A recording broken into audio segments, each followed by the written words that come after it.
Muhammad Abdul Ghafur, peserta Latsar CPNS tahun 2022 dari BPSDM Kemendagri Yogyakarta.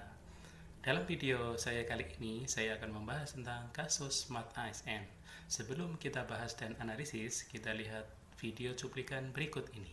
Saudara, seorang oknum aparatur sipil negara di salah satu instansi pemerintah Kota Banjarbaru, Kalimantan Selatan ditetapkan sebagai tersangka kasus hoax. Oknum ASN berinisial FM ini ditangkap setelah menuliskan kalimat di status WhatsApp yang dianggap memprovokasi pengunjuk rasa. Ini isi status FM dinilai dapat menimbulkan keonaran. Hingga kini polisi masih memeriksa FM di Polres Banjarbaru dan sejumlah saksi.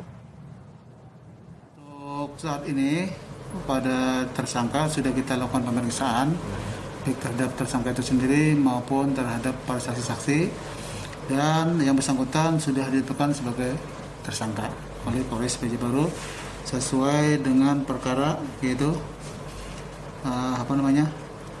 terhadap saudara Fauji Mutakin SH MM atau alias Uji dan bin Haji Muhyiddin sebagai tersangka dalam perkara dugaan tindak pidana penyebaran berita hoax atau berita bohong sebagaimana yang dimaksud dalam pasal 14 ayat 2 dan atau pasal 15 Undang-Undang Republik Indonesia nomor 1 tahun 1946 tentang peraturan hukum pidana.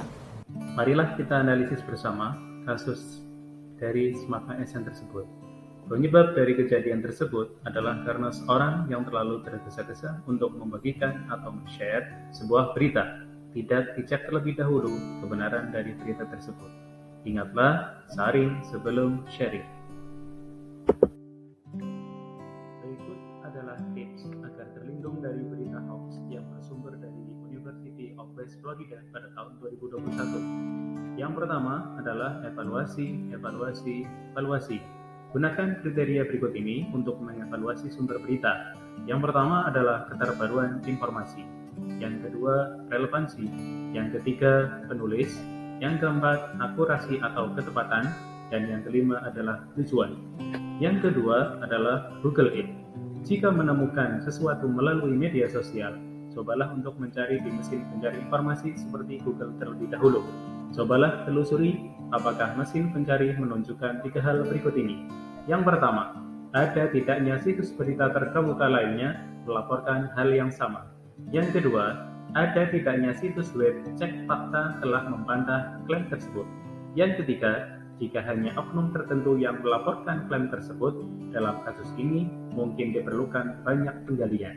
Kemudian yang ketiga, dapatkan berita dari sumber berita yang kredibel. Buka langsung situs web berita yang kredibel mengenai berita tersebut.